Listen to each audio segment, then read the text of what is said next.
All right, let's dive into a story from the world of finance that, on the surface, makes absolutely no sense. It's a classic head-scratcher where what looks like fantastic news turns out to be exactly the opposite. We're talking about the truly bizarre case of the crashing lithium giants. So picture this. It's January 30th. China's two biggest names in lithium, Ganfeng and Tianqi, come out and announce they're expecting record-breaking profits. You'd think the champagne corks would be flying, right? Well, instead, their stocks just completely fell off a cliff. Both plummeted more than 10% in a single day. So the question is, what in the world is going on here? How does a company basically saying we're making more money than ever cause a full-blown market panic? Well, that is the mystery we are going to unravel right now. To really get to the bottom of this, we've got to peel back the layers. Because what looked like just another weird day on the stock market was actually a signal, a sign that a massive, fundamental shift was happening right under everyone's noses. Okay, so on the surface, the thing that all the headlines pointed to was a legal battle. Tianqi Lithium had just lost a pretty important lawsuit down in Chile. And this was a big deal because it was all about control over the world's largest and best lithium salt lake. So yeah, that spooked people. But, and this is the absolute key to the whole story, that lawsuit wasn't the real cause of the crash. It was more like a flare, shot up in the middle of the night. It was a loud, blaring signal to investors that the old rules they were using to value these companies were completely and totally broken. To understand why everything broke, we first have to understand the old logic, the old story that sent lithium stocks into the stratosphere in the first place. For years, the entire industry was driven by this one super simple idea: resource is king. This idea got wrapped up in a really powerful nickname: white petroleum. The thinking was that lithium, just like oil, was this super scarce, super valuable resource that the future would be built on. And if you owned a lithium mine, well, you were basically the 21st century version of an oil baron. And this white petroleum story led to a very specific way of thinking. The value of a company had almost nothing to do with how well it was run. No, it was all about one thing: how much lithium they had sitting in the ground.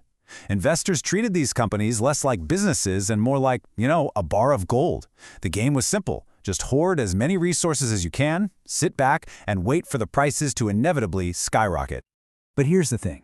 That entire model, that whole resources king idea, is getting absolutely crushed. It's being squeezed from two directions at once, from its customers and from its suppliers. First up, you've got the pressure coming from downstream.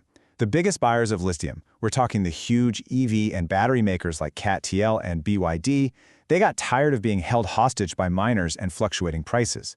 So they've stopped just being customers. They're now going out and buying their own mines, securing their own supply, and basically cutting the miners out of the loop. At the exact same time, there's pressure coming from the other direction, from upstream.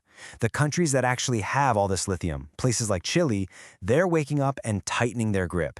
They're making it crystal clear that just because a foreign company has a stake in a project, it doesn't mean they run the show, which, of course, brings us right back to that lawsuit. Because what that lost case in Chile really hammered home for investors was a terrifying truth. Owning shares in a mine doesn't mean you actually control the stuff coming out of the ground, and it definitely doesn't guarantee you're going to see any of the profits. All of a sudden, the certainty of owning these resources just, poof, vanished. So you put it all together, the squeeze from both sides, and what you get is a complete and total rewrite of the industry's playbook. The game is no longer about scarcity, it's about something else entirely. It's about manufacturing. So here's the single most important takeaway. The foundational myth that propped up the entire industry, this idea of permanent lithium scarcity, is over. It's done. And there are some very clear reasons why. I mean, just look at this. Global supply isn't just growing, it is absolutely surging. You've got tons of new projects coming online in Africa, South America, Australia. It's an unstoppable wave of new lithium. We're on track to hit nearly 2 million tons by 2026. You just can't sell a scarcity story when there's that much of the stuff coming to market. Meanwhile, on the demand side of the equation, things are getting smarter. The frantic buy it at any price days from the early EV boom are gone. The growth is definitely still there, but it's more rational. And a huge new piece of that demand, energy storage for the grid, is incredibly sensitive to cost. And to top it all off, there's a new player in town that's basically putting a cap on how high prices can ever go again: sodium-ion batteries. Now, they don't have to replace lithium completely. They just have to exist as a viable, cheaper alternative to make sure lithium prices stay grounded in reality. So what this all means is that the core challenge for the whole industry has flipped on its head. It's no longer, hey, do we have enough mines? The new question, the one that's going to separate the winners from the losers, is, can we take that raw ore and turn it into a final product cheaply and efficiently? This table just lays out the shift perfectly. You can see the whole game has changed.